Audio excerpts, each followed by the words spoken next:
everyone, my name is Lindsay. I am a Teen Services Librarian here at the Toms River branch of the Ocean County Library. We are joined by the brilliant artist, Stephanie Singleton here today. So let's get into Stephanie's presentation and allow her to introduce herself today. Okay, hello, my name is Stephanie Singleton, and I'm a freelance illustrator that lives and works in Toronto, Canada, and sometimes Stockholm, Sweden, which I am currently. A little bit about me. I grew up in Scarborough in the east end of Toronto with Jamaican American parents that had recently immigrated to Canada. It's a cliche, but I started drawing and making art at a young age, and I was able to further progress within the public school system, mainly because I went to an art-focused high school. And this really enabled me to have access to materials and courses I would not have otherwise. After high school, I attended OCAD, the art university here in Toronto, or back in Toronto since I'm not there right now, but for graphic design and not for illustration. At the time, I figured graphic design was a more financially stable option to pursue, but I ended up hating the program so much I wanted to drop out. A teacher ended up convincing me to switch programs, and I graduated a few years later with a Bachelor of Design with a illustration focus. And following university, I worked in retail and eventually at the Toronto Public Library to support myself while I worked on my illustration career part-time. When I was just starting out as an illustrator, I barely had any client work. So in the meantime, I tried to create portfolio pieces, post my work to social media as much as I could, and reach out to art directors. And things eventually started to pick up a bit. And 3 years after I graduated, I quit my library job to go full-time. I hadn't become fully financially stable at this point, and it was a bit of a risk. But by chance, I started working for a client that would continuously hire me for nearly a year, which really helped me out in the beginning. And I've been a full-time freelance illustrator ever since then, so it's just been over 5 years now. And now I wanted to do a brief run through of what my job looks like and how I create art, so art supplies, and the process I go through when I'm working on a client project. So to start, a potential client will contact me by email. Sometimes they'll want to do a call or a Zoom meeting, but it is really rare. We'll discuss the brief, timeline, specs, and budget. And once we're both in agreement, they'll send me a contract to look over and sign. Sometimes with books, they will also send a manuscript as well, but not always. At this point, I'll move on to roughs. I usually like to provide at least 3 for each assignment. And the author will oftentimes provide a specific description of the characters for me to follow. And I'll also use the brief, which usually has like a synopsis of the story, or the manuscript itself to come up with ideas. And roughs are usually just line art and in black and white, although that can change if I'm on a tight timeline. So on screen, these were the roughs I did for early departures. I think the main concepts that the art director wanted to get across, if I remember correctly, were the passage of time, boundaries between life and death, which is a bit more abstract and heavy than the white covers I normally do. But I really loved working on this cover. I think it's probably one of the my most favorite I've ever done. And this might have been on a shorter timeline because I think these were in color. These also were done in color, but in the end, the middle rough was chosen with a few small tweaks and a new color palette. So once the roughs are completed, I'll send them over to the art director. And after a period of time, they'll get back to me with the option that they like best and any revisions that they want me to make. I find book covers usually have a bit more back and forth with revisions and changes than other illustration jobs. And I think this is probably because there are more people that have to look over and approve the final design, such as like the author's agent, editor, sales team, etc. Once a rough is approved, I'll create color roughs, which are essentially colored versions of the rough sketch. And this is in order to help everyone involved get a better idea of what the final art will look like. After one is chosen and approved, I am able to move on to the final. So on screen, these were some of the color roughs I did for early departures, and in the end, the middle option was again chosen. So once I get the approval to go to final, I create final files with a mixture of Photoshop, Procreate, and traditional media. And I'll talk more about how I create art and book covers specifically now. So these are the art supplies I use. I have definitely streamlined them over the years. I don't really try out new art supplies very often, especially when it comes to client work.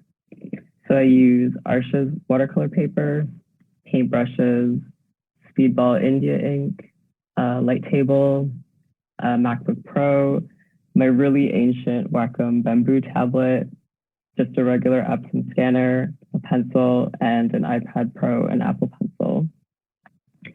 I start by sketching the liner on Procreate. I find working on Procreate and the iPad feels the most natural for digital sketching, and it's easier to make changes this way. And this is especially helpful when doing client work, since you know at least some minor tweaks will be needed. I then create color roughs using Procreate. Once everything is approved at the rough stage, I print out the Procreate sketch and trace it onto watercolor paper with the light box I mentioned previously. I ink liner and create washes and shading in grayscale with ink, and then scan it into my computer. After that, I add color on top of the black and white liner with both Procreate and Photoshop. I tend to switch back and forth between the programs since they each have aspects that the other lacks. It's not really the most effective way to work, and maybe one day I'll only need to use one program, but for now, this is what works for me.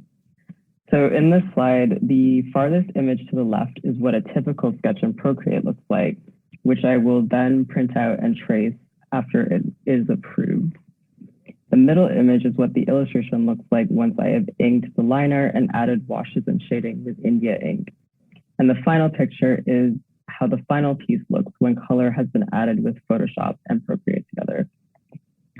So final touches are made in Photoshop, and then I will upload the file to a transfer service, such as WeTransfer, and send it over to the client. Sometimes there are small tweaks that need to be made to the final, but since this is such a long process with the rough, the changes are usually really minimal. And once it is all approved, I will send over an invoice to get paid, and that's it. That's a typical job process overview for me. So I hope you enjoyed that brief look into my process, and we will now move on to the interview portion. That is fantastic. Thank you so much for sharing. It's so interesting to learn about a world where we have no experience in and getting a glimpse into your day. So that's awesome. And I had no idea that you were in the library world. So what a coincidence that we asked you to speak today. I originally wanted to be, I wanted to stay in the library system, but it was just I wanted to do archival work, but there were so few jobs in it that I decided that I probably couldn't do it. Let's talk a little bit about your creative process. So do you have a routine when you're creating? Is it something where you're really into creating at night or in the morning when you wake up? Or do you have any little favorite habits that you do when you're creating? I am definitely not a morning person. I would say that I get going creatively most often after the sun goes down, especially if I have to do rough work coming up with ideas. Like the ideation process goes a lot better for me after dark. But if I have to do creating final pieces is more of a mechanical process for me. So I can do that at any time of the day. But if I'm making roughs or creating new projects, it has to be usually at night. That's fair. I can relate to that. I do not function well in the morning, so I don't blame you. Do you have any illustrative inspirations? Do you have any artists that you adore or things of that nature? I do. I mean, when I was in school, Richie Pope was a big inspiration for me because he was one of the first big Black illustrators that I can remember ever existing in contemporary illustration. I also really like Manjit Tap. Charles Chaslin also does really nice book covers. And I think her name is Noah Demona. I forget her name. I'm so sorry, but she's also really good. Understandable. There's so many artists out there, but it's wonderful that you have some people that you can bounce off of and know that like that's where you get your inspiration from. Now, I've also noticed in your designs now, when you did your examples in your presentation, I didn't see as much of this, but I noticed that you use a lot of bright, vivid color. Do you use color to tell a story? Do you have like bright colors that you lean on? Or is that just a coincidence? I don't know if it's a coincidence, but for some reason, I am really drawn to using bright colors. I am not really sure why, because when I was in university, I did mostly monotone work and I didn't use color at all because I was kind of afraid of it. Interesting. And once I started working more digitally, I think it really allowed me to experiment more with color because it's a lot more freeing. If you mess up traditionally, it's hard to change colors, alter things in any way. So once I started working digitally, I started to experiment more with color. And for some reason, I'm really drawn to using bright colors. I don't really know why. I can't really explain it. That makes sense. Like when you use like super bright colors or even like colors that aren't traditional, I think you can tell a story and make things that feel like concrete and black and white look more dynamic. So I like that you say that. So I see that you've done some other articles and things of that nature. You've done creations outside of book cover work. Is there anything else that you have in your portfolio that's interesting? Do you ever do any like physical mediums, like canvases, things of that nature? I haven't really worked with traditional media very much since I graduated from university, and I kind of want to do that more in the future. But it's just so easy with digital art to change and alter things. And usually if you're doing client work as well, it just makes a lot more sense to have a digital component because they're always going to want changes. And I think things look a lot better printed usually once they're run through Photoshop or another digital application. So I would like to do wallpaper one day. Ooh. Everybody's told me, like, why don't you try making wallpaper? But I can see that. I don't really know, like that's a different world altogether. I really only know the publishing world and I do editorial sometimes, but licensing and design and pattern work is a completely different world that I don't really know that much yet. So maybe one day, just putting that out there, like to do wallpaper. Manifest it. Yeah, exactly. Well, while you talk about your work with publishers, let's get a little bit into your career and books specifically. Now, I know you said that you worked with someone who really introduced you into the world of like book covers and things of that nature.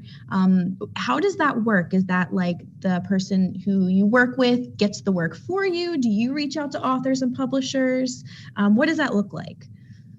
So usually it is an art director from a publishing house reaching out to me on behalf of the author and the agent. There is a whole process that I am not really privy to beforehand. They even reach out to me.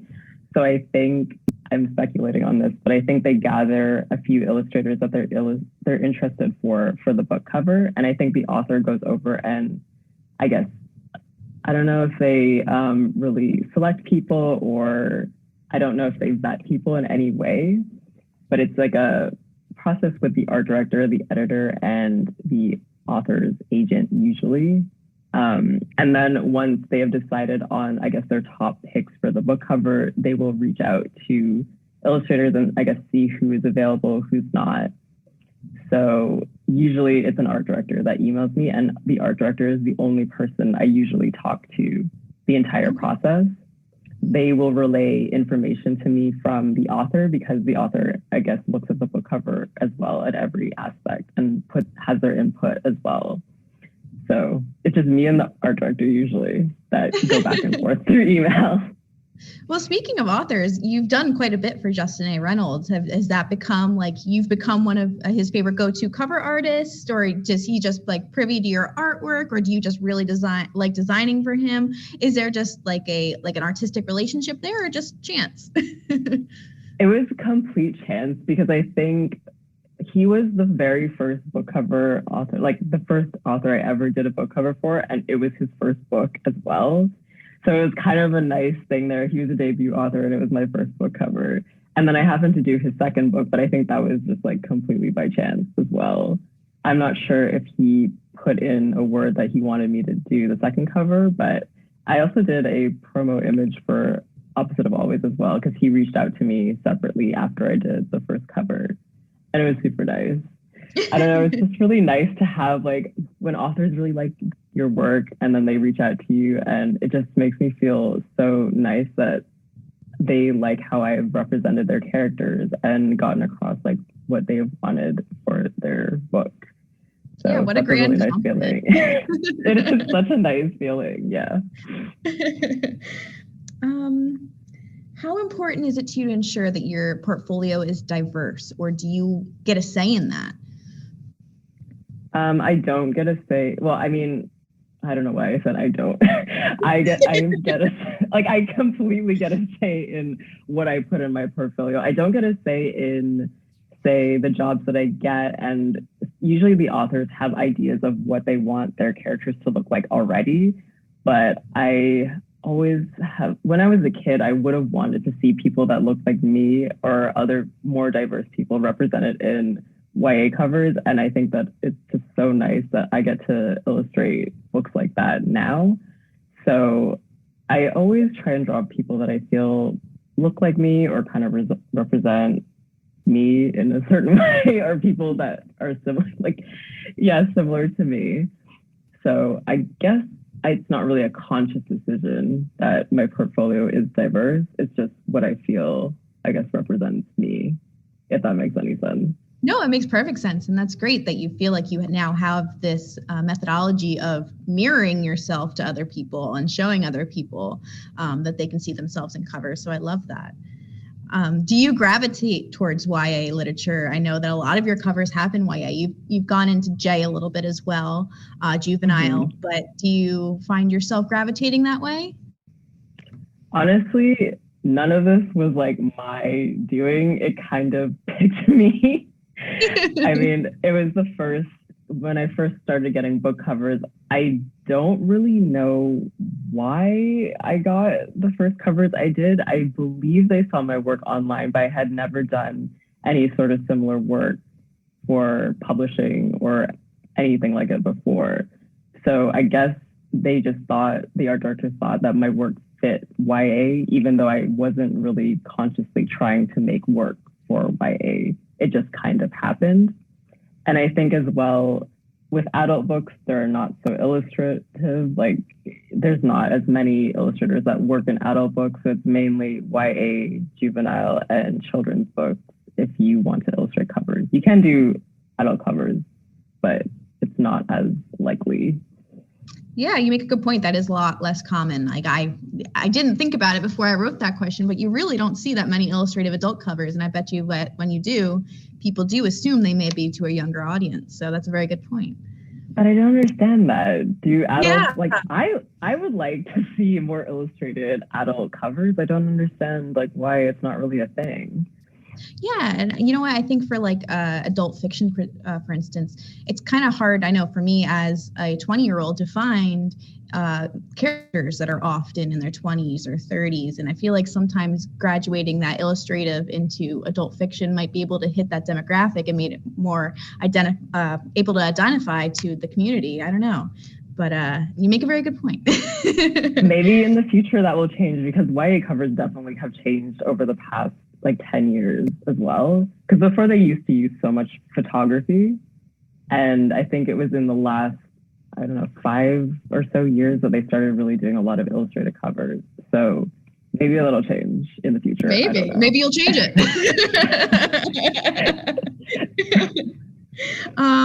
What are your creative goals for the future? Now, I know some things you don't have a say in, but if you had the perfect view of what you would like to work on in the future, would that be books? Would that be editorial? What would that look like for you? I always like to do a mixture of things because I don't like to do the same things all the time, which is what I really like about being an illustrator. So a good mixture of things is always something I would strive for. But I kind of want to try and do a children's book eventually in the future. I don't think it's going to be anytime soon, but I think it would be really fun to illustrate a book And I do still want to make wallpaper. That is one thing I want to try. More like design pattern work. I guess I just want to try different things that I haven't done before. And I still like illustrating book covers, so that can be something as well. That's awesome. Now, if you are talking to someone who is younger and wants to kind of follow in your footsteps and explore a little bit creatively, would you have any advice in getting connected with, say, somebody who is an art director who may be able to get them these kind of opportunities, or does it kind of just fall in your lap? Yeah, I kind of think working in illustration is a mixture of perseverance and luck, because I honestly don't really know how a lot of people have found me. I think mostly through the internet, but I'm not really sure. But some advice, I would say, I guess you could reach out to publishers, but it's really difficult because they probably get so many inquiries every year. But I would say to be persistent and to put your work out on social media, have a website, have a portfolio. I think that's really important for people to look over. Like, not just have an Instagram account, but actually have a portfolio website. So you have a certain place where people can look at your work in depth. Yeah, and I guess there are sites that kind of collate different illustrators. So I know there's one, like Women Who Draw. I have gotten a lot of work there. I think if I should probably ask art directors where they find me, but sometimes but like, especially if I'm working with somebody for the first time, I feel like it's a little bit of like a rude question to ask right away. And then at the end, I always forget. So, and you also could go the route of getting an agent. I know some friends of mine that are illustrators that have literary agents, I guess that really helps in the publishing industry, especially if you want to work with children's books.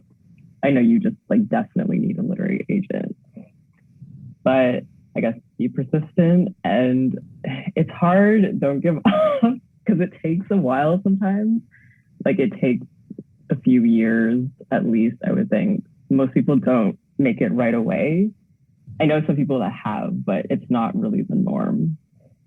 I could see how like that's a very saturated field. So getting the opportunities and sometimes streaking gold, sometimes can be difficult, but it is possible. It's definitely possible, yeah.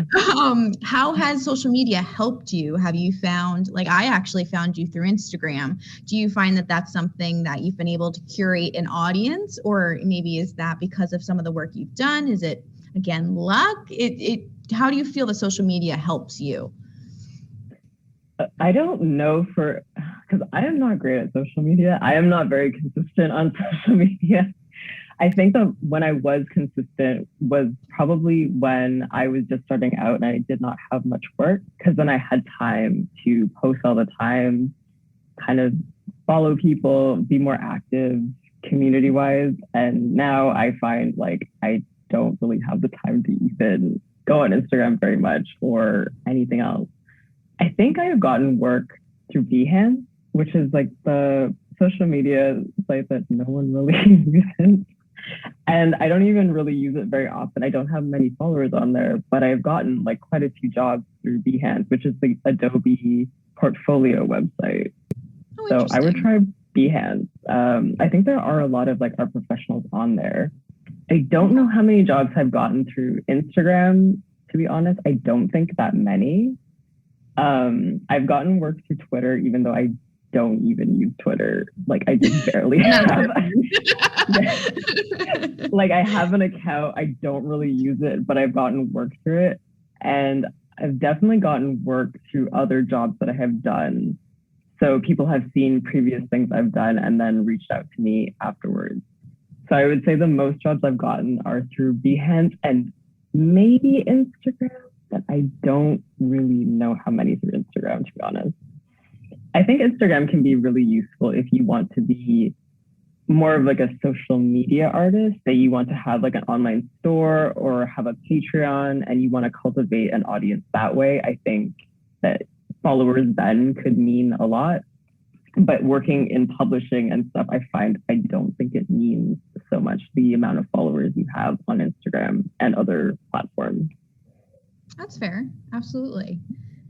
So a little bit more of a couple of fun questions. How do you overcome creative blocks? Like if you get assigned a project and you're like, this idea is a little abstract, how do you overcome that?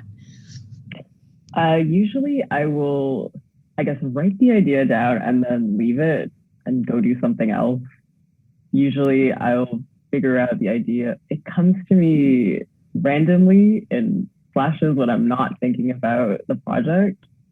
So that usually helps. The shower helps a lot when I'm stuck. And also doing other creative things that don't have to do with illustration, like seeing a movie, going for a walk, just getting away from the studio or wherever I'm working really helps. And I guess there's another thing. You kind of have to work through creative block. You don't really have a choice when you're doing illustration as a job because you are on like a finite timeline.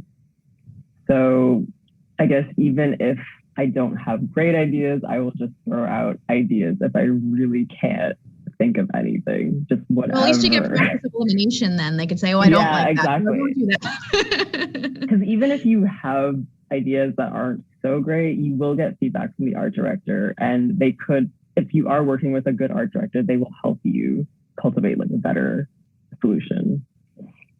Awesome. So what is your favorite, do you have something when you're creating that is a companion, whether it's a cup of tea or a favorite snack or a pet? Like what do you always have with you when you're designing? Coffee. Definitely coffee. There's nothing else that's consistent but coffee. Now, my last question that I have for you, what is your least favorite thing to design? Like I hear so many people say hands are like the worst thing to draw. What is your kryptonite? Probably mechanical objects because I love organic, natural things, and I like drawing people as well. But just cars, computers, anything man-made, it's not my favorite thing to draw. Definitely. Lots of straight line. Anything with lots of straight lines, not my favorite. That's fair. So don't be like a tattoo artist with lots of straight lines. No. I mean, like I have tattoos, but I could never be a tattoo artist. It's completely different tattooing on skin than drawing on paper. Oh, I can only imagine. Yeah. Well, I want to thank you so much today for joining us. This has been fantastic and getting a peek inside your world and seeing what you get to do and create. And these covers are just, I keep looking at them. I've had them on my desk and I have a display up in the library, and they're just so colorful and eye-catching. And we're so glad that we were able to get you for this conversation today.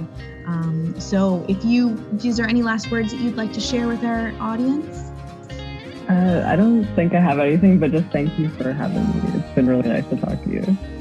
Absolutely. So for the patrons who are watching at home, we do have another presentation coming up on January 20th with David Curtis, who's done covers for The Kingdom of Back by Marie Lu, designs for Claire Legrand. So we also have another wonderful illustrator if you want to get a peek into his world as well. So thank you so much. All right, and have a good night.